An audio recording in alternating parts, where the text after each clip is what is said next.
Roll that dice. We only have one left. How many times do you want me to keep rolling until we get to it?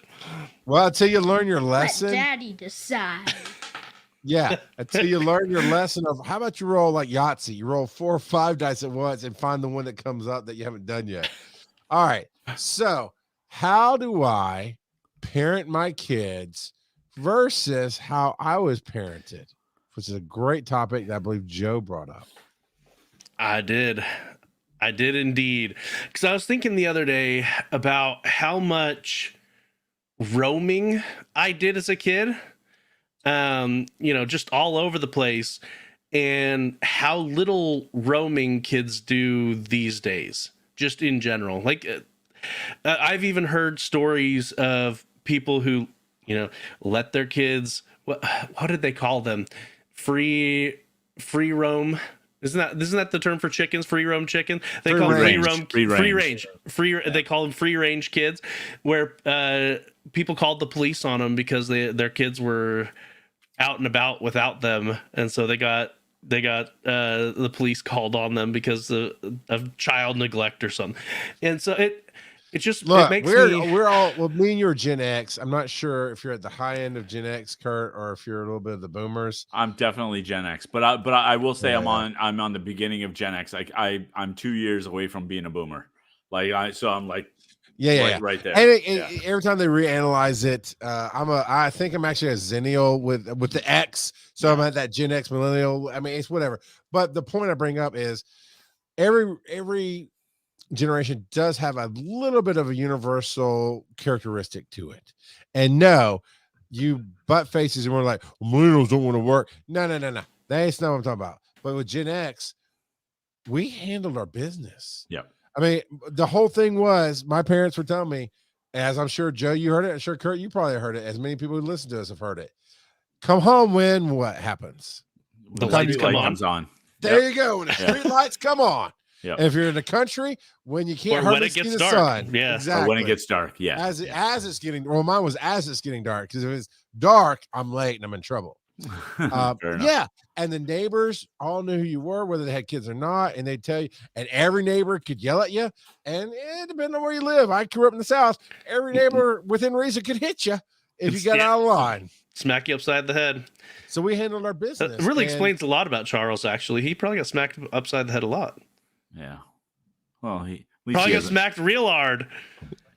Yeah. You are no, sir. You are way too hard for that. You know what? All right, Dead Baby Turtle. We're gonna do this. You're only going to get to roll one dice, Joe. It's a D20, but you've got to mentally do the math fast to figure out which one it gets to. That's all I'm saying. So, hey, this is to the topic, Dead Baby Turtles. This is just a funny name to read out as we're talking about something here. We have a show in Australia that I found fascinating where they compare different parenting styles. The discipline styles never had the best results, which I can agree with. But so okay, Kurt, what? Well, I don't agree with that. And so because discipline styles is way too broad. Okay, I will tell you that I disciplined my kids pretty strictly compared to their friends. Now, all that means is my kids had rules, and there were consequences if they broke the rules. Did not mean I laid a hand on my kids. In fact, because of the way I was raised, I said I was not going to do that. Because I was spanked as a kid, and there was a belt hanging in the kitchen for the fear factor when I was a kid. I was also made to sit in the middle of the kitchen, wait until your father gets home type of situation. After bedtime, and my dad worked until like 11 o'clock at night. And so waiting in the kitchen for him to get home was a big problem. So I said, I'm just going to handle things differently. I think there is a real necessity for parental fear. And by what I mean by that is, because kids don't know what respect is. They don't know anything because they're kids. Right. So they know that they need to fear, frankly, adults, but certainly their parents. Not because they're afraid that they're going to get hurt, but because they're bigger, than they are, and they're the ones in charge. So, the way I ended up raising my kids was very different from my parents. My parents would yell and scream until we complied. I said, I'm not yelling. I'm just not going to do that. All right. And I opted not to. And if I needed to, and I honestly, if I could count the amount of times I yelled at my kids, it might be on one hand and it might be half of that. And if I needed to, it meant something versus just being the way that you communicate. which is the way my parents were. They would yell, and that's just kind of like the de facto. and that loses its oomph if you're yelling all the time. I knew I was screwed when my dad started cursing. So, because I mean, he yelled plenty, and I knew I would be in trouble when he was yelling. But when he started cursing, I was like, "Uh-oh, I'm in for a big punishment." Yeah. So, and then my mom, she went the utensil route. She often grabbed a wooden spoon to spank me with. Yep. Yeah, I didn't really have that. I mean, I had spankings, but I never got that. I will tell you that the one time I was like 13, 14 years old, and the one time where I think my mom went to slap me in the face because I said something stupid. I was like being a smartass. Oh, bleep, whatever. And I absolutely deserved something. And she swung at me, and I blocked it. I have never seen the opposite hand come around so fast. She literally, without missing a beat, the other hand came around. I didn't even see it coming. It was just like, oh my God. But I deserved it because I was being a little jerk. But yeah, I didn't do that with my kids. And what ended up happening is I had a bunch of parents, including my sister, saying, "How do you get your kids to behave?" And I said, "Because I tell them no." Yeah. Yep. What about you, Joe? I mean, you know, I know you don't really curse. You really don't. And so how different is it for you to have been raising your kids? How did they know they're in big trouble? It varies. I've tried so many different things, and so like I don't have any one style per se. So I have spanked my kids, and especially like when they're younger, like my 4-year-old, my spankings of him is just a little tap, but I express what you're doing is not acceptable, and then a little tap, and he gets he's not hurt, but he gets all emotional. You spanked me. And we have a discussion about his behavior. And at 4 years old, there's only so much that we can do to teach him behavior.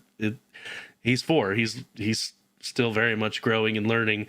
I expect more out of my, say, 11-year-old, but even then, they're still kids.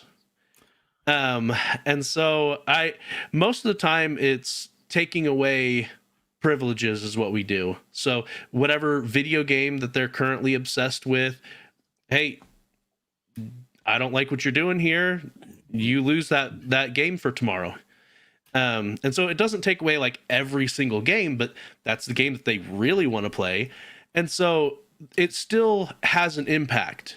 And some people are gonna be like, well, that's too light, whatever. But every kid is different, and every family is different. And so you just got to find what works for your family. Right. So, yeah.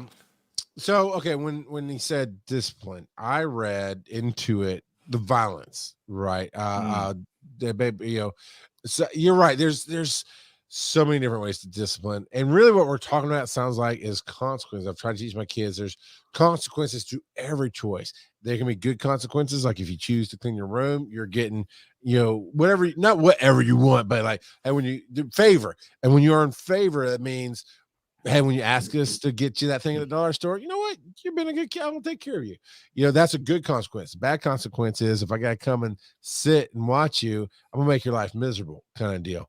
That's why I ran into it. And I was raised with the holy rod of God. And you guys might be old enough to remember, because I don't think they do sell it anymore. Remember a paddle ball for the beach? Big round, like bigger than a tennis racket, wooden paddles. That's what I got spanked with. Have you ever been to Six Flags, to Thunder River? No. So Google the Thunder River paddle for a souvenir. It's probably from the 80s or 90s if they don't still sell it. It's it's supposed to be this big wooden paddle that you get for Thunder River, which is this. You don't paddle at all in Thunder River, but it's going to rapids. So you'd buy it in the store. Well, somebody giving my parents one, or my dad had bought one. I don't remember. And I got spanked with that too. In fact, if you've been to my house, you've seen it, because at some point when I was at my grandparents' house, my mom broke it on me because she had used it so much over the years. And my grandfather hated that. And so when she went, the way he dug it out of trash and kept it and wrote on it, because he basically wrote that I was so tough, I broke the paddle, and it's in a shadow box in my living room now. We have it mounted on the wall, because I never knew he kept it until towards the end of his life. He presented it to me. Anyway, very strict family, very, very disciplined family. And truth be told, I started off that way with my kids, and it did not get any effects that I wanted. It achieved fear and anger. And I was like, I'm done. And unfortunately, only for my kids, unfortunately, they did get some spankings. The first two, second two never did. And so, and I've had to have talks about why and this and the other, but how I think we all try to parent somewhat differently, if we really think about it, than our parents did. Yeah. And have some measure of success with the change and some failures as well. But I've this kind of goes in my leadership style at work as well. I go full mobster on them. I'm like, I'm going to find the thing they love. I'm going to get them hooked on something they really, really love. So you have something to take away, because if they don't respect you, they'll fear you. And no, don't take this, Daddy. You should have done what I told you to. Because love is a great motivator, but it's not the only motivator. So I try to do that. Or like with Ryland, he doesn't like to go out with the family a lot. He's at that teenage. I mean, I was there too. You have your tablet, you have your games, whatever. You like your space. You're a moody teenager. You have your shed that you sleep in. Right. Well, yeah, he does. I would have killed for a shed when I was that age. I would have killed for a shed like that. Yes. Yeah. I would have found a way to lock it too, and nobody can get in. Yeah. So I make him go to work with me. Both my boys were that way. They kind of want to be isolated. They didn't want to go out. So whenever they really got in trouble, for the next week, you're riding with me. When I'm up, you're up. Get in the car. We're going to work, and you're going to do your school. And after that hour or two, because they do homeschool on their tablets. So after that hour or two max that it takes for them to get their school done, I don't work 8-hour days. I put in close to 10 hours every day that I work with drive time and everything. So they got another 8 hours to kill with nothing good to do, because as exciting as it might sound to be in the EMS station, we're not 911, and there's not a whole lot of old firefighters trying to spoil you sitting around. So yeah, that's how I do it. But honestly, it was encourage. Well, okay, I'll tell you. I want to throw this out to you. What? Well, y'all reading something I missed? Nope. What's spooling you? Did you mean spooning you? Spoiling. Spoil. Joe, you grew up in the South. I don't want to hear it from you. Spool. Yeah. So I tried to stop him. Thank you. See, I appreciate you, Kurt. This is why every week. I got you. I know you do. Yeah. I know you do. Oh, Joe even broke the layout. Come on, man. You're killing me. You're welcome. Technology's hard. So I want to throw this out to you guys to see what you think about changing from your parents. I know stop it, random kid. I know Actually, before I get to this, I want to throw this out. We got a lot of great chat. I mean, this is some good chat here. So I'm going to go through. Yeah. Okay. Whatever. Go away. Okay, so he says maybe I should clarify his physical discipline. That's what the baby turtle was talking about. Random kid says discipline is too often associated with beating, and yeah, we just kind of cover. You're right. That's exactly what I associate with it. But Kurt, you really changed that thought process there. Parents often need to use a wide variety of tools to raise their kids. Yes, they do. See, this is where I'm going to. I'm going to hold that one. I'm going to hold that one. Come back to it because that's going to be my transition one. Swear jar moments for Kurt. My wife, okay, here we go. Dead baby turtle. My wife had parents that would smack, but out of anger, which is so much worse. And let me tell you something. You can sit here and go, no, I'm disciplining them because it's the Bible. I'm disciplining because I believe in it, whatever. In my case, unless you see, here's my problem. I don't want to get away from the moment, especially the older they are. You can go, hey, you remember 3 days ago when you did this thing, and they know they did it. But when they're young, like your kids, Joe, your 4-year-old's not going to remember what they did an hour ago. So you need to hone the moment. But I'm telling you, at least from my standpoint, if I'm going to spank you, typically I'm angry because you pushed me to that point. And that's where I saw, I was like, for me, there was no separating anger and discipline. You have to. That's why I chose a different route of discipline. But Dead Baby Turtle says, my parents would give me the wooden spoon, but I felt like I had to hide my wrongdoing. I felt like I had to hide my wrongdoings because even if I admitted wrongdoing, I'd still get punished hours later. Oh man, Tup says, I've been blessed with amazing, well-behaved children, but when they have strayed into the area of bad behavior, they knew it when dad voice, stern tone came out. In reality, I'm a loud guy. I swear a lot. So if I'm cussing, we're probably having a great time. If I'm yelling, I'm just telling you to stop it, right? It's a warning. Yeah, I'm the tornado warning, right? I mean, that's me. But when I go, all right, you need to sit down and we're about to talk. Then they know this is not a great day. Yeah, I probably yell more often than I ought to, but I don't generally yell until I've already told them to do something like 3 or 4 times. And then it's like, sure, get your butt off the couch, stop playing the game, and get over here. It's time for dinner. Or, something like that. Exactly. Some people in my circles call it parent Tourette's. Because we'll be talking after hours, so they're home with their kids, and I'll do it too. And we'll just be in the middle of something and you hear, hey, get off of that. Sorry, I got parent Tourette's. You were saying, and like, yeah, no, I get it. Sometimes you just gotta give a quick, don't do that. Dead Baby Turtle says that's the same with me. We don't smack, we teach, and it's never okay to smack anyone. But just because I don't smack doesn't mean I'm not respected. Now, I will say we can put this for another show, I think. Talking about teaching people not to hit. We should put that in the notes for another episode because I definitely taught my kids there's a time and a place to choose violence, but you better be ready for the consequences. And I think it'd be a great discussion to have. Okay, so I want to come back to this comment. Your kids should not be responsible for your emotions. So here's the biggest change I made in my life from what I interpreted from my parents. That's really what we did. We perceived what they were going through. We accepted messages maybe they never intended to give us, and the things that, we all had a moment in our life, like to our parents. You remember when you did this and it scarred me for 20 years? And they're like, I have no idea what you're talking about.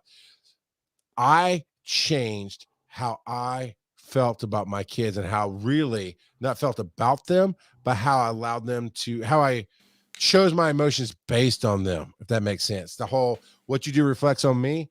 Got rid of that.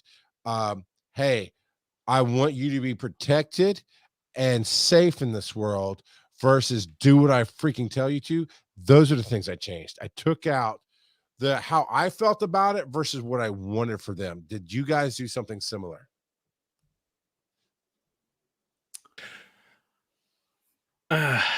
Yeah. Actually, I really like what Random Kid just put in there. Yes, go ahead. Too many people match their kids' energy instead of being the adult. Oh, no question. No question. Yeah.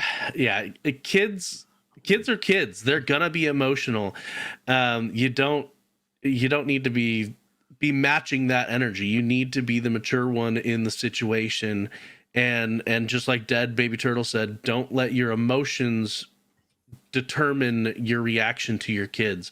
You need to think things through, unless that emotion is love. So silliness, love, yes, fun, the positives. yes, but yeah, your emotional state should not have a negative impact on your kids. Right. I think though that like kind of one of the things that Charles was talking about in terms of um the perspective of why you do anything with your kids. I don't necessarily think that, I think because I said so is a good reason It's good for enough. for a specific age on. group. It's primarily for a specific age group because Or specific moments as well. sure, fine.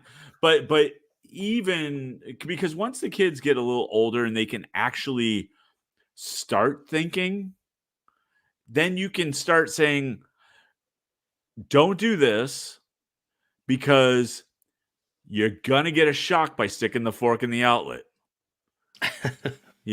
Versus Yep. when they're younger, you go, don't do that. And you shock them into the point of not doing that. They don't have to burn their hands on the stove. They just have to not burn their hands. Right? It's just like you get them out of that situation. But I think that not matching the energy is huge.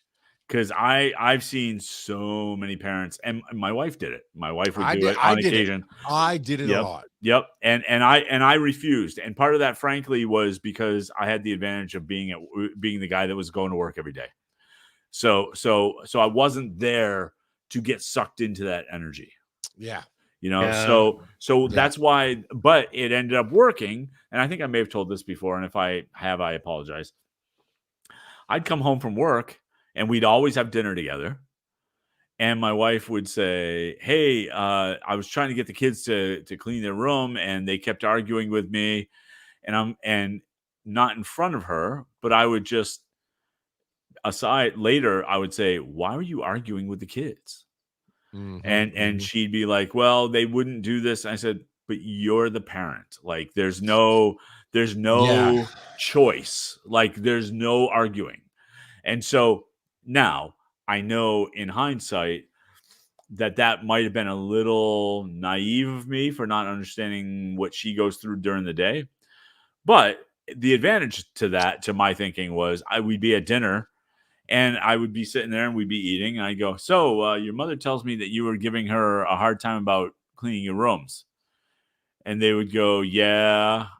And then, because they knew they were in trouble at that point. They would go, yeah. And then I'd look at them and just go. For the podcast listeners, he's giving a good dad stare. I'm getting a dad stare. And they'd go, and without me saying anything, they'd go, okay. And I'd say, you can do that now. Yeah. And they would go do it. And because there was no choice, right? There was no arguing, and because I wasn't giving the energy that there was a place to argue. Yeah. But that's hard. It's not easy. It's not easy. It's just hard. And frankly, if I hadn't been working as a manager for a number of years before I had kids, I probably would have treated it differently. I don't know. But like when I give people assignments at work, I don't go, now you got to get this done. Because no, you just do your work. Just do your work. And that's I brought a little bit of that home. Now, I was quick to praise the kids when they did a good job with stuff. Cuz that's huge. That does more for kids than people realize, because they go, oh, like I did good. So his attitude gets better when I do good. And aside from the fact they need to understand what good versus bad is and all that stuff, but that positive reinforcement can be huge. It can be huge. So, and then the other thing I tried to do, and I'm not always successful, and I still try to do it, is I try to praise behavior, not function. And what I mean by that is, let's say my daughter put away the dishes for a week. I would say, man, you know what I really love about the way you've been lately is you've taken such and done such a great job being responsible for making sure things are set right. Like the dishes that's a great example of just the kind of person that you are, and I love that about you. Versus, good job picking up the dishes. Yeah. I learned something psychologically about kids. They did a study. I came across it somewhere in there. I don't know, but basically, two groups of kids. It's about studying and doing work in school. But two groups of kids. One group was told, "You can do anything. Great job. You."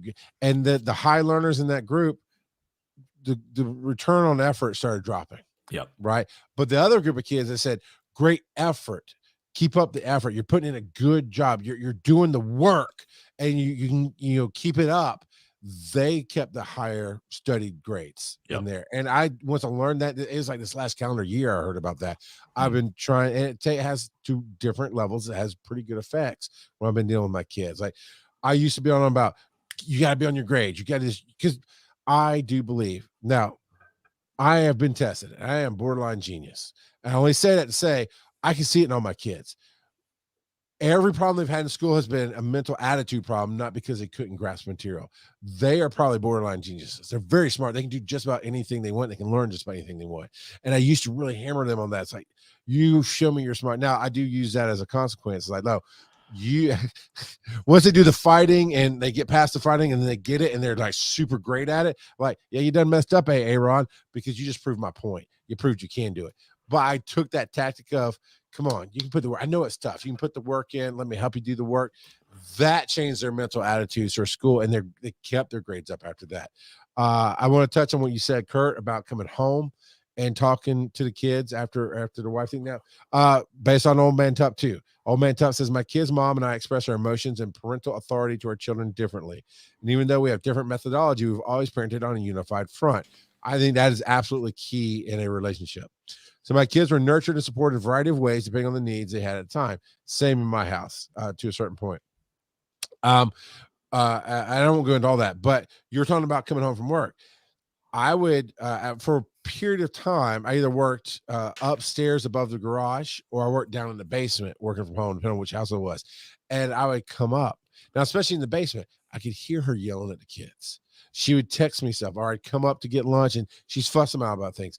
But I'd spend 8-9 hours down in the basement doing my work. And I'd come up. And the first time they did something, I would instantly go into yell mode and scream at her. And she would get so mad at me, which I didn't understand. And here was the thing she would say to me. It's like, you just come up here and all you do is shut the kids. And yeah, I'm using that voice because she was wrong. And so I'm mocking her a little bit. But it's like, you just yell at the kids. And you're like, do you think I'm an idiot? Do you think I can't hear you all day yelling at the kids? It doesn't start over because I came up all of a sudden and I haven't been here all day. I know there's been trouble. What do you want me to do? Let them do it 3 or 4 more times after you told them 15 times to stop? Because I haven't been here all day? No, you feel guilty. And this is the point I really want to get to. Sorry about the emotions. It triggers me a little bit. But the reality was I told her in a harsh way, unfortunately. I wish there's much in my 23-year marriage I wish I'd been able to say differently. But we've survived it through it and we've grown tougher because of it together.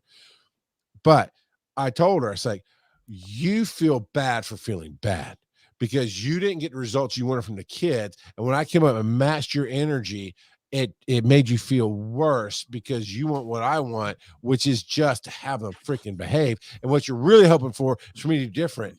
But have you met me?